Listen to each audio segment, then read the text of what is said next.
देवी सर्वभूतेषु विष्णुमायेति शब्दिता। नमस्तस्यै नमस्तस्यै नमस्तस्यै नमो नमः।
प्रज्वल रमेश पुजारी।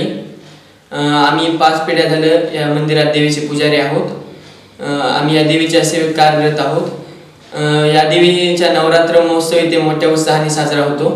इथे पहिल्या दिवशी प्रतिपदेच्या दिवशी घटस्थापना होऊन मोठा महाअभिषेक होऊन नैवेद्य आरती होते व दररोज प्रतिदिन प्रमाणे 12 वाजता एक आरती होते आणि रात्रीच्याला एक महाआरती होते। असं 9 दिवस चालतं आणि 9व्या दिवशी आणि दशमीला इथे महाअभिषेक होऊन महाआरती होते। इथे दर पौर्णिमेला देवीला देशमुख भक्त येतात आणि दर पौर्णिमेला इथे मोठ्या उत्साहाने मोठा आनंदाने मोठे महाअभिषेक होतात, नैवेद्य होता, आरती होते आणि इथे दर नवमीच्या दिवशी मोठा होम हवन होऊन साजरे केले जाते। नमस्कार, मी दिलीप शंकरराव कदम या देवस्थानचा सचिव म्हणून गेली 20 वर्षापासून काम पाहत आहे। या मंदिरामध्ये बऱ्याचशा अडचणी असताना आम्ही त्याला त्याचा पाठपुरावा करून विकासाच्या गतीने हे मंदिर आम्ही पुढे नेत आहोत। यापुढेही शासनाचे काही योजना राबवण्याचा आमचा प्रयत्न आहे।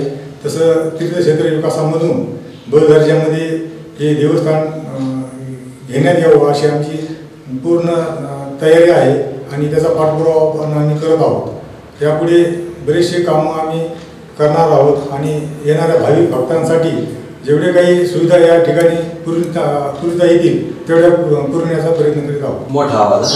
नमस्कार, मी विमा देशमुख। या मंदिराशी मी जवळजवळ 1975 पासून सेवेत कार्यरत आहे आणि सध्या कोषाध्यक्ष म्हणून काम करत आहे। हे जे मंदिर आहे फार पुरातन आहे आणि ही देवी म्हणजे भाविकांना भक्तांना नवसाला पावणारी आहे। ह्याचे बऱ्याच वेळाचे म्हणजे खूप चांगल्या लोकांना अनुभव आलेले आहेत। विशेष म्हणजे इथलं हे एवढं म्हणजे पुरातन मंदिर आहे, पण सध्या इथं बऱ्याच अशा अडचणी आहेत। सध्या शासनाकडून आम्ही म्हणजे त्याचा निधीचा प्रयत्न करत आहोत। निधी मिळण्यासाठी मोठ्या प्रमाणात चालू आहे। आमच्याकडे सध्या भाविकांकडून बराच निधी जमा होतो, परंतु जेवढा आवश्यक आहे तेवढा निधी आम्हाला झालेला नाही आणि भक्तांनी सुद्धा या मंदिराकडं म्हणजे जास्तीत जास्त येण्या यावं। सध्या तर येतात आहे, पण अजूनही लोकांनी यावं अशी मी प्रत्येक सर्वांना आवाहन करत आहे। नमस्कार, मी देवीदास यशवंत वारकरी। बीड शहराच्या सान्निध्यात असलेलं हे करवीर निवासिनीचं उपपीठ म्हणून अत्यंत जाज्वल्य आणि पंचक्रोशीत प्रसिद्ध असणारं हे मंदिर आहे। अत्यंत पुरातन आहे। वारंवार मी इथे दर्शनासाठी येत असतो। इथे येऊन मनाची अत्यंत शांती मिळते। दर्शनाचा लाभ घेतला खूप प्रसन्न वाटतं। महालक्ष्मीचं हे मंदिर, या मंदिराचं देवीचं दर्शनाचा लाभ जास्तीत जास्त भाविकांनी घ्यावा अशी माझी विनंती आहे। नमस्कार, मी प्रदीप डोंगरे। मी इथं 15 वर्षापासून व्यवस्थापकाचं काम पाहतो। इथं पौर्णिमा उत्सव साजरा होतो। दर पौर्णिमेला काही ठराविक लोक ठरलेले ते येऊन इथं पूजा अर्चा करतात, नैवेद्य करतात, त्यांची व्यवस्था पाहतो आणि इतर येणाऱ्या भक्त लोकांची व्यवस्था करतो।